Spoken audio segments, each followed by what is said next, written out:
How to make wonton soup with spinach. Let's get into it. In a medium to large size bowl, you want to put 1 pound of ground chicken and season it to taste with garlic and onion powder, cayenne and chili, and paprika, and some salt and pepper to taste. Now, putting your bowl to the side for a second, you'll want to mince 1 onion. Add your minced onion to your chicken. Mix everything together until well combined. When everything is well combined, you are going to grab some egg roll wrappers. Now, frankly, these are way too big. I actually suggest you buying the smaller ones. I'm actually going to have to cut these into quarters. Now, if you can't find egg roll or wonton wrappers at your store, you can just skip these first couple of steps, including all of the chicken parts, and just go to your frozen food section and buy chicken and vegetable wontons if you don't have the time or if you just don't want to bother. But sometimes homemade tastes better, so your choice. But if you want to try the homemade version like this, you want to take 1 wrapper, take 1 scoop, like about a tablespoon of chicken mixture, and put it right in the center, like so. Put some water on your fingers, wet the edges of your wrapper, fold it over diagonally, and then start to pinch the edges together. And once you've got your wonton sealed all the way through, you're going to put it in a plate and repeat with all wrappers and chicken mixture until everything is used up.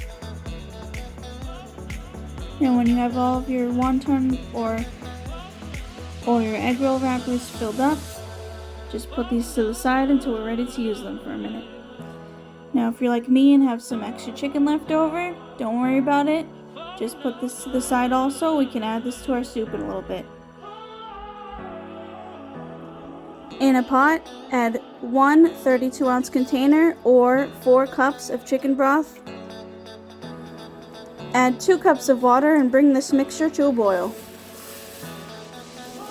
When your water and your chicken broth is boiling, carefully add in all of your wontons, and if you have any extra chicken, feel free to break that off into little tiny pieces and throw that in as well. Carefully add your wontons so you don't burn yourself. Probably 1 at a time, maybe 2 or 3. Carefully stir your wontons and then bring this mixture back up to a boil. Actually, I almost forgot to add my chicken. Little tiny pieces like this. Feel free to make them into little tiny meatballs. Oh, chicken balls, I guess I should say. Now, if you bought the store-bought wontons, you want to cook those for about 2 to 3 minutes or until they're fully cooked. If you made them yourself, just cook them until they're fully cooked. Don't want to eat any raw dough. Once you've checked to see that the chicken on the inside and the outside of your wontons, as well as your wontons, are fully cooked, you want to add 1 tablespoon of ginger. Yes, you can use whole ginger if you prefer. Just put about 1 slice and chop it thinly. Add 2 tablespoons of reduced sodium soy sauce. And stir it all together before putting this to a simmer, which basically means low heat. Lastly, you want to take about 8 ounces of fresh spinach and add it to your soup just until wilted, which basically means it will shrink a little bit, but it won't become nothing. It will just be a little bit smaller than it is now. You'll see it wilting a little bit. And of course, don't forget to stir in your spinach while you're waiting for it to wilt. Of course, it won't wilt if it's just sitting there.